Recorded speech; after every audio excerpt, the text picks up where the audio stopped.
ایک شخصیت کا ذکر آج کریں گے جن کو میرے نبی پاک علیہ السلام نے فرمایا، حضور نے فرمایا، صحیح بخاری میں موجود ہے، فرمایا یہ نیک آدمی ہے۔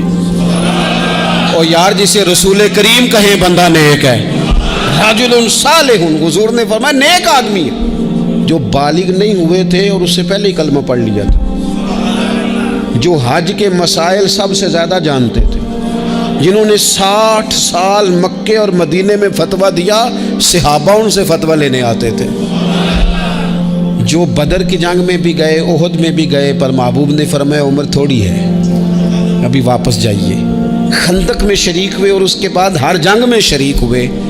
مستدرک میں موجود ہے، حضرت جابر ابن عبداللہ فرمایا کرتے تھے زمانہ بدلا تو کچھ لوگوں میں بھی تبدیلیاں آئیں، میں نے بڑی دنیا بدلتی دیکھی، پر جن لوگوں کو نہیں بدلتے دیکھا نا، ان میں یہ شخصیت ہے جو ہمیشہ ہر دور میں ہر عمر میں نبی پاک کے طریقوں پر پوری طرح کاربند رہے، اوڑھنا بچھونا اٹھنا بیٹھنا چلنا ہر وقت حضور کی محبت میں غرق ہو کے کیا۔ کون ہے بلا؟ حضرت عمر کے بیٹے سیدنا عبداللہ ابن عمر رضی اللہ تعالی عنہ، ابھی بالغ نہیں ہوئے تھے، مسلمان ہو گئے، اور زندگی ساری مصلے سے لگ کے گزاری، عبادت کی، ریاضت کی، تقوی، جد و جہد، معاملہ فہمی، جہاد۔ والد امیر المومنین ہے، لیکن صاحبزادے کی خواہش ہے کہ مجھے فوج میں بھیجو، میں جہاد کرنا چاہتا ہوں، اور جہاد بھی سپہ سالار بن کے نہیں، سپاہی بن کے کرنا چاہتا ہوں۔ سب سے پہلی بات تو یہ تھی کہ علم و فضل بڑا تھا، صحابہ ان سے فتویٰ لیتے تھے، مسائل حج سب سے زیادہ حضرت عبداللہ ابن عمر جانتے تھے، اور فتویٰ دینے میں اتنے محتاط تھے، حدیث بیان کرنے میں اتنے محتاط تھے کہ بڑا سوچ سمجھ کے غور کر کے صحابہ فرمایا کرتے تھے یہ واحد بندہ ہے کہ جو 1 منٹ سے پہلے کہہ دیتا ہے، سب سے زیادہ مسائل آتے ہیں لیکن 1 منٹ سے پہلے کہہ دیتے تھے اس مسئلے کا مجھے نہیں پتہ، تحقیق کروں گا، اگر پتہ چل گیا تو بتا دوں گا، فوراً کہہ دیتے تھے۔ ایک دفعہ ایک صاحب نے مسئلہ پوچھا تو چپ کر گئے، سوچنے لگ گئے۔ ہمارے ہاں نا لوگوں کو حاضر جواب کہلانے کا شوق ہے، یہ شوق بڑا خطرناک ہوتا ہے۔ اگر آپ حاضر جواب ہیں تو بڑی اچھی بات ہے، لیکن حاضر جواب کہلانے کا شوق تو نہ پیدا کریں۔ اگر آپ کو پتہ ہے، صحیح بخاری میں حدیث ہے، نبی پاک علیہ السلام نے ایک دن پوچھا تھا صحابہ سے کہ وہ درخت کون سا ہے جس کی مثال مومن کی طرح ہے؟ تو حضرت عبداللہ ابن عمر کہتے ہیں مجھے پتہ تھا کہ وہ کھجور کا درخت ہے، پر میں نے جواب نہیں دیا۔ کیوں نہیں دیا؟ فرمانے لگے ابو بکر صدیق بیٹھے، فاروق اعظم بیٹھے، مولا علی بیٹھے، بزرگوں کی موجودگی میں جواب دیتا پھروں، یہ ٹھیک نہیں ہوتا، یہ صحیح نہیں ہوتا۔ یہاں تو بڑے لوگ، امام غزالی فرماتے ہیں جب میں اپنے مرشد سے مرید ہوا تو مجھے کہنے لگے بیعت میں نے کر لیا، آج کے بعد نہ تقریر کرنی ہے، نہ مدرسے میں سبق پڑھانا ہے، نہ کسی کو مسئلہ بتانا ہے۔ اور یہ بڑا مشکل کام ہوتا ہے، بندہ مولوی بھی اور تقریر ہی نہ کرے، اسے زنگ لگ جاتا ہے، اور مسئلہ ہی نہ بتائے تو بد ہضمی ہو جاتی ہے۔ یہاں تو جس کو 6 مسئلے آ جائیں وہ امام کو نماز نہیں پڑھانے دیتا، وہ کہتا ہے پہلے انٹرویو لوں گا تیرا کہ تو پورا تجھے آتا ہے پھر آگے چلے گا تو۔ اتنے بڑے عالم کو شیخ نے منع کر دیا، تو کہتے ہیں شیخ کے پاس ایک شخص مسئلہ پوچھنے آیا تو میرے مرشد فرمانے لگے مجھے یہ مسئلہ نہیں آتا۔ تو امام صاحب کہتے ہیں کہ میں نے اسے کہا مجھے آتا ہے، میں بتاؤں؟ کہتے میرے شیخ مسکرا پڑے، کہنے لگے غزالی میں تو تیرے ساتھ ساتھ اپنی میں بھی مارنا چاہتا تھا، پر تیری ابھی مری نہیں، پر تو کہتا ہے میں بتاتا ہوں۔ کچھ دیر چھوڑ دے، سارے مسئلے بتانے نہیں چاہیے، کچھ پہ عمل بھی کرنا چاہیے۔ میرے عزیز حضرت عبداللہ ابن عمر اتنا بڑے مفتی ہیں، مفتی مدینہ ہیں، مفتی مکہ ہیں، لوگ مسائل حج پوچھتے ہیں، بڑے بڑے استنباط کرتے ہیں قرآن و حدیث سے۔ ایک آدمی نے مسئلہ پوچھا تو حضرت عبداللہ ابن عمر فرمانے لگے دیر تک سوچا، دیر ہو گئی سوچتے سوچتے، تو وہ شخص کہنے لگا حضور اتنی دیر کیوں سوچ رہے ہیں؟ تو آپ فرمانے لگے تمہارا کیا خیال ہے کہ جو سوال تم مجھ سے پوچھتے ہو اور جو جواب میں تمہیں دیتا ہوں اس کے بارے میں رب مجھ سے سوال نہیں کرے گا؟ اللہ کی بارگاہ میں نے جواب نہیں دینا، میں سوچ سمجھ کے دے رہا ہوں تاکہ اس کا حساب دینا پڑے تو میرے لیے مشکل نہ ہو جائے۔ میرے عزیز حضرت عبداللہ ابن عمر سے کسی نے سوال پوچھا تو سیدنا عبداللہ ابن عمر رضی اللہ تعالیٰ عنہ کہنے لگے مجھے نہیں آتا اس سوال کا جواب، اور جب کہا نا نہیں آتا تو فوراً کہنے لگے عبداللہ، خود اپنے آپ سے بات کرتے ہیں، کہتے ہیں عبداللہ رب تیرا بھلا کرے، اس بات پہ ہمیشہ ڈٹے رہنا، جو بات نہ آتی ہو وہ کبھی کہنا نہ، جس کا پتہ نہ ہو اسے کبھی کرنا، جب تک پوری تحقیق نہ ہو بلا وجہ غوطہ زنی نہ کرنا، بلا وجہ غوطہ زنی نہ کرنا۔ یہاں کا ہے ہمارے صوفیاء نے، یہاں کا علم و بس کری ہو یار، ایک کوئی حرف تینوں درکار، صحیح کر کے پہلے اچھی طرح کر کے پرکھ پھر بات کر۔ تو علم بڑا تھا، تقوی بڑا تھا، اس کے ساتھ ساتھ پھر یہ تھا کہ غریب پروری بڑی تھی۔ ایک بندہ خیرات لے کے گیا، وہ پھر لائن میں لگ گیا ہے، اسی کیا عقیدہ پلا تو پھر آ گیا ہے۔ تو حضرت عبداللہ ابن عمر کو بندہ دوبارہ آتا نا تو کسی سے قرضہ لے کے کہتے یار اس کو بڑی ضرورت تھی تو دوبارہ آیا ہے نا، ایک دفعہ تم ذرا دے دو، میں تمہیں دے دوں گا، اس کو دینا ہے۔ جتنی دفعہ شام کو کھانا کھاتے اتنی دیر حضرت عبداللہ ابن عمر کھانا نہیں کھایا کرتے تھے جب تک کوئی یتیم آ کے دسترخوان پہ بیٹھ نہ جاتا، نہیں گزارا ہوتا۔ اور یار کیسے لوگ کھا لیتے ہیں، اعلیٰ غذائیں کھا رہے ہیں، اور ایک طرف ایک بہن مجبور بیٹھی ہے، بھائی مجبور بیٹھا ہے، سسرالی رشتہ داروں میں لوگ مجبور بیٹھے ہیں، عزیزوں میں لوگ مجبور بیٹھے ہیں، یتیم غریب مسکین، اور یہ روز نئے سے نیا ذائقہ، جب تک یتیم نہ ہوتا کھانا نہ کھاتے۔ اور صدقات و خیرات بھی کرتے تو جس طرح ہم کرتے ہیں نا، ناراض نہ ہونا۔ کبھی کبھی نا بعض لوگوں کو بانٹتے دیکھتے ہیں تو تکلیف ہوتی ہے، آپ نے دینا تو ہے تو اگر خوش دلی سے دے دیں، عطا تو کرنا ہے تو اگر چلو صحیح طریقے سے ہو جائے، ہنس کھیل کے ہو جائے، پریشان نہ کیا جائے سائل کو، تو کتنا اچھا ہے۔ ان صوفیاء کا بھی ہم نے تذکرہ کتابوں میں پڑھا ہے جو کہا کرتے تھے اگر رب نے دروازے پہ کسی کو بھیجا ہے تو اس کا مطلب ہے اللہ راضی ہے، لیکن ہمارا لہجہ اتنا سخت ہوتا ہے۔ حضرت عبداللہ ابن عمر ایک اونٹنی پہ بیٹھے تھے، اونٹنی بڑی پیاری لگی، بڑی خوبصورت تھی، بڑی بہترین تھی، بڑی صاف ستھری تھی، تو 2-3 دفعہ اپنے غلام سے کہا یار بڑی پیاری ہے، بڑی خوبصورت ہے، دیکھو اس کا چلنے کا انداز کتنا نرالا ہے۔ آج کل بھی ڈرائیور گاڑی چلاتے ہیں تو کہتے ہیں بڑی ہلکی پھلکی ہے جی، بریکیں بھی بڑی ٹھیک ہیں جی اس کی، فلاں معاملہ بھی اس کا بڑا صحیح ہے۔ وہ اتنی پسند آئی اونٹنی تو اونٹنی سے اترتے ہی فوراً کہنے لگے اس کو نشان لگا کے قربانی کے جانوروں میں چھوڑ دو، یہ زیادہ پیاری ہے، اسے رب کے رستے میں خیرات کریں گے۔ کیوں؟ ایک باریک نکتہ صوفیاء نے بیان کیا ہے۔ اللہ کے نیک بندے کہتے ہیں کسی جگہ بھی تمہارا دل اللہ رسول کے مقابلے میں الجھنا نہیں چاہیے۔ کوئی ایسی چیز جو رکاوٹ بن رہی ہو، رکاوٹ، وہ کیا کہتے ہیں کچرا آ گیا ہے، اس کچرے کو لوگ ٹھیک نہیں کرتے، کہتے نکال دو تاکہ معاملہ صحیح رہے۔ ایک چھوٹا سا باریک سا ہلکا سا دھاگے کی طرح کا ایک ٹکڑا اگر کسی وقت گوشت کا آپ کے دانت میں الجھ جائے نا، وہ سارا ذائقہ تباہ کر دیتا ہے۔ لوگ مختلف چیزیں لے کے خلال کرتے ہیں دانتوں کا تاکہ وہ نکل جائے، کیونکہ ذرا سی بھی چیز اگر کسی جگہ رکاوٹ بن جائے نا، آپ بڑا بہترین کھانا کھا رہے تھے، زبردست غذا آپ کھا رہے تھے، ایک صرف اس میں نا ہلکا سا دانہ ایسا ہے جو سخت تھا، کچرا آ گیا، روڑا آ گیا، تو وہ سارے کھانے کا ذائقہ تباہ کر دیتا ہے۔ بعض لوگ ایسے ہوتے ہیں کہ ایک بال نکل آئے نا کبھی کھانے میں سے تو کھانا چھوڑ دیتے ہیں، کہتے ہیں یار یہ سارا ذائقہ خراب ہو گیا۔ ہمارے ساتھ یہ ہوا ہے، یہ تو ہے نا دنیاوی معاملات، اسی طرح کا مسئلہ روحانی زندگی میں ہوتا ہے۔ کئی دفعہ نا ہم ماننے کو تیار نہیں ہوتے، لیکن ہمارے اوپر دولت کی محبت پوری طرح سوار ہوتی ہے، وہ سجدے میں ذوق آنے نہیں دیتی۔ شہرت کی محبت پوری طرح سوار ہوتی ہے، وہ درود و سلام کا، ذکر کا، عبادت کا ذائقہ لگنے نہیں دیتی۔ وہ جو کہا تھا نا والذین آمنوا اشد حبا للہ، ایمان والے سب سے بڑھ کر اللہ سے پیار کرتے ہیں، سب سے بڑھ کر رسول اللہ صلی اللہ علیہ وسلم سے محبت کرتے ہیں۔ کیوں کہا گیا تھا؟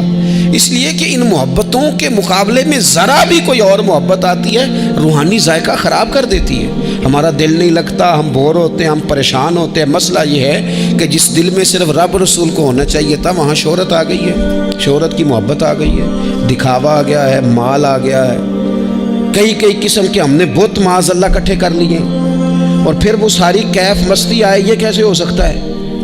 حضرت عبداللہ ابن عمر رضی اللہ تعالیٰ عنہ کے پاس ایک گدھا تھا. ہم پنجابی میں تو کہا کرتے تھے کہ بڑا ساؤ جانور ہے، بڑا دھیما ہے، بڑا اچھا ہے، سواری بھی کرتے تھے اس پہ، اس پر بوجھ بھی رکھتے تھے، اور بھی کئی کام، جانوروں کا چارہ بھی اس پہ رکھ کے لایا جاتا تھا. بہت سارے لوگ اس کی تعریف کرتے تھے کہ ظاہر ہے اس وقت یہ جانور ہر گھر کی ضرورت ہوتے تھے. لوگوں نے بڑی تعریف کی کہ جناب یہ گدھا بڑا اچھا ہے، بڑا عمدہ ہے. اب بعض چیزیں ایسی ہوتی ہیں جن سے دل لگ جاتا ہے. کچھ نوجوانوں نے گھروں میں بلی رکھی ہوتی ہے، گھوڑا رکھا ہوتا ہے، جانور رکھے ہوتے ہیں، ان کی پوری توجہ انہماک. ہم دیکھتے تھے دیہاتوں میں کہ بزرگ اگر کہیں چلے جاتے تھے سفر پہ تو وہاں سے بھی پیغام بھیجتے تھے کہ گائے کو چارہ ڈالا کہ نہیں، بھینس کو نکالا کہ نہیں، تم نے باڑے سے دھوپ چھاؤں کا خیال کیا کہ نہیں. وہ چیز ذہن میں آ جاتی تھی. حضرت عبداللہ ابن عمر رضی اللہ تعالیٰ عنہ وہ گدھا کیونکہ بڑا پیارا تھا، بڑا اچھا جانور تھا اور بڑے کام کرتا تھا، بہت سارے معاملات گھر کے اور کھیتی باڑی کے اس کے ذمے تھے، تو گھر والے بھی کہتے کہ اس جانور کی وجہ سے بڑی خیر ہے، بڑے کام ہو جاتے ہیں. آپ کا بھی خیال تھا. حضرت عبداللہ ابن عمر ایک دن گھوڑے سے نیچے اترے یا اس گدھے سے نیچے اترے تو خادم کو بلا کے کہنے لگے اسے لے جاؤ اور بیچ کے پیسے اللہ کے راستے میں خیرات کر دو. اب وہ خادم کا بھی اس سے دل لگ گیا تھا، جانور گھر میں ہوتا ہے دلچسپی ہو جاتی. کہنے لگا حضور وہ سارا محلہ تو اس کی تعریف کرتا ہے، سارے خاندان والے تو اس جانور سے دلچسپی رکھتے ہیں اور آپ بیچ رہے ہیں. آپ فرمانے لگے جس طرح سب کا دل اس کی طرف ہے نا کہ اچھا جانور ہے، میرا بھی ہو گیا ہے، لیکن میں اپنے دل کو سوائے رب اور رسول کے کسی اور طرف ہوتا دیکھ نہیں سکتا. اعظم بلا سے اپنی وہ ہستی ہی کیوں نہ ہو، اعظم بلا سے اپنی وہ ہستی ہی کیوں نہ ہو، جو چیز اس کی راہ میں حائل ہو پھونک دو، جلا دو ایسی ساری چیزیں جو ان کے راستے میں آتی ہیں. فرمایا اس کی طرف توجہ ہونے لگی ہے، لہٰذا میں اسے اب رکھ سکتا. مزاج تھا، طبیعت تھی، طریقہ اس طرح کا تھا کہ وہ. پھر ایک اور بات بڑی خوب تھی، حضرت عبداللہ ابن عمر ان لوگوں کی پذیرائی بڑی کرتے تھے جو خیر کا کام کرتے تھے. دینی کام کوئی بندہ بھی کرے اس کی پذیرائی ہو، اس کی تعریف ہو، خیر کے جملے ہوں تاکہ دینداری پھیلے. حضرت عبداللہ ابن عمر رضی اللہ تعالیٰ عنہ کو نا غلام آزاد کرانے کا بڑا شوق تھا. دیکھیں ایک بندہ کسی نے خرید لیا ہے، وہ اس کا پابند ہے، بڑی تکلیف میں ہوتے تھے لوگ. غلام 1000 سے زیادہ غلام آپ نے آزاد کرائے تو آپ جب غلام خریدتے تھے نا تو نظر کرتے تھے جو غلام ذرا زیادہ نمازیں پڑھتا اسے آزاد کر دیتے. تو غلاموں نے اس طرح کیا، انہیں پتہ چل گیا، انہوں نے بھی نا لمبی لمبی نمازیں شروع کر دی. تو حضرت عبداللہ ابن عمر کو پتہ چلتا، آزاد کر دیتے. ایک دن آپ کے بیٹے کہنے لگے حضور یہ آپ کو دھوکہ دیتے ہیں، لمبی لمبی نمازیں پڑھتے ہیں، آپ آزاد کر دیتے ہیں، بعد میں پتہ نہیں 5 بھی پوری پڑھتے ہیں کہ نہیں پڑھتے. تو حضرت عبداللہ ابن عمر کہنے لگے پتر تیرا کیا خیال ہے، مجھے نہیں پتہ. کہا حضور پتہ ہے. فرمانے لگے یہ مجھے رب کے نام پر دھوکہ دینا چاہتے ہیں، جو رب کے نام پہ دھوکہ دے روز دے، میں روز دھوکہ کھانے کو تیار ہوں.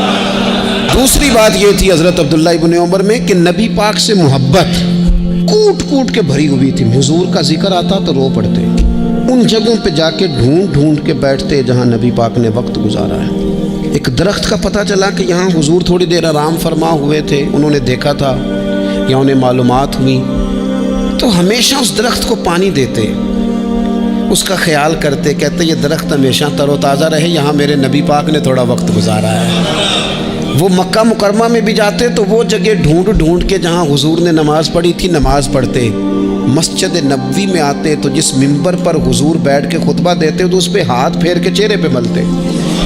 حضور کی قبر انور پر حاضری دیتے، السلام علیکہ یا رسول اللہ کہہ کے اس بارگاہ عالی مرتبت میں حاضری دیتے. حضرت صدیق اکبر کو سلام کرتے، حضرت عمر کو سلام کرتے. پیر سن ہو گئے ایک دفعہ چلتے چلتے تو کسی نے کہا جس سے سب سے زیادہ پیار ہے نا اسے پکارو، پیر ٹھیک ہو جائے گا. تو فوراً کہنے لگے یا محمد صلی اللہ علیہ. اور یہ امام بخاری نے لکھا ہے الادب المفرد میں، خود امام بخاری لکھتے ہیں کہ حضرت عبداللہ ابن عمر نے یا محمد کہا اور ان کا پیر سویا ہوا ٹھیک ہو گیا. یہ لوگ بڑی محبت کرنے والے. آپ فرمایا کرتے تھے شاید زندگی میں لوگوں نے کسی سے اتنا پیار کیا ہو جتنا نبی پاک علیہ السلام کے غلاموں نے مجھ سے کیا ہے. ہر وقت لوگ ان کے گرد رہتے، لوگ محبت کرتے۔ حجاج بن یوسف جب حکمران بنا نا تو بڑا ظالم تھا، اس کو یہ بات اچھی نہیں لگتی تھی کہ ہر وقت لوگ حضرت عبداللہ ابن عمر کے پیچھے گھومیں۔ بادشاہوں کا خیال ہوتا ہے نا، بادشاہ ہم میں تو پروٹوکول کوئی اور لے کے جا رہا ہے۔ اس نے ایک دفعہ جمعہ پڑھاتے پڑھاتے معاذ اللہ حضرت عبداللہ بن زبیر رضی اللہ تعالیٰ عنہ کے خلاف کوئی بات کی، تو حضرت عبداللہ ابن عمر اگرچہ بڑے صلح جو تھے، صلح پسند تھے، لیکن اگر حق کی بات ہوتی اور اس طرح سے ہوتی کہ کوئی بڑی غلط بات کرتا تو پھر ٹوکنے میں بھی بڑی جرت کا مظاہرہ کرتے۔ ایک دفعہ اہل کوفہ نے آپ سے مسئلہ پوچھا نا، چونکہ آپ مفتی تھے، لوگ مسئلے پوچھتے، تو انہوں نے پوچھا حضرت عبداللہ ابن عمر سے کہ مکھی اور مچھر کا خون لگ جائے تو اس کا کیا مسئلہ ہے، کپڑے ناپاک تو نہیں ہوتے؟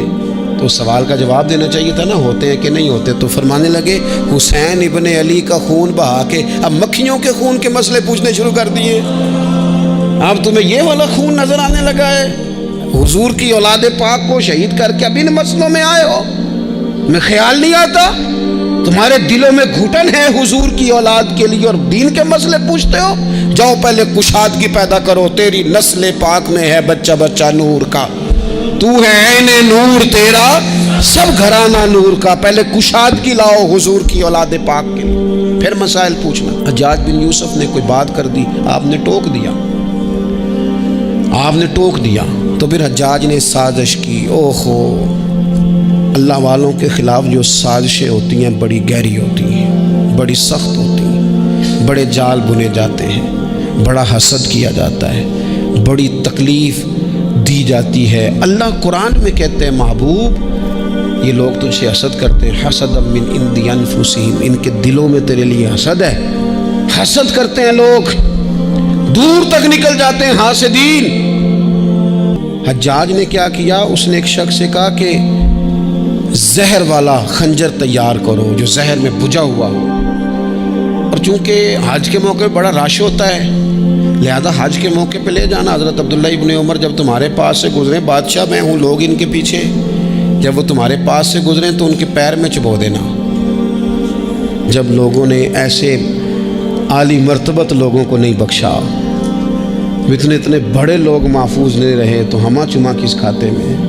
آج کس بات کا شکوہ کرنا؟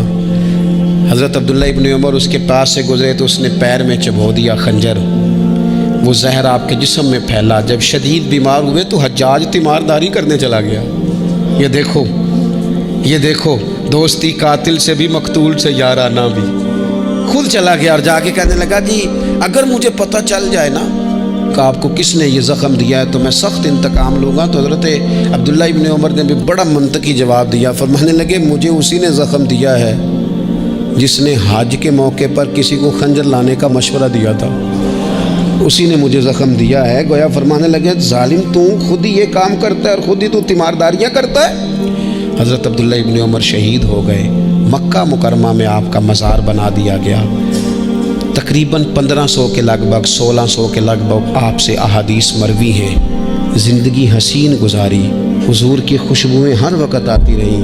حضرت عائشہ صدیقہ، حضرت حذیفہ، حضرت جابر بن عبداللہ، یہ تینوں جلیل القدر لوگ کہا کرتے تھے حضور کے بعد زمانے کی تبدیلی سے بڑے لوگ تبدیل ہوئے، لیکن جو لوگ حضور کے طریقوں پر پوری طرح قائم رہے ان میں بڑا نام حضرت عبداللہ ابن عمر کا ہے، بڑا نام۔ رات بھر عبادت کرتے اور دن کو ظہر سے عصر تک اللہ کی یاد میں مصروف رہتے۔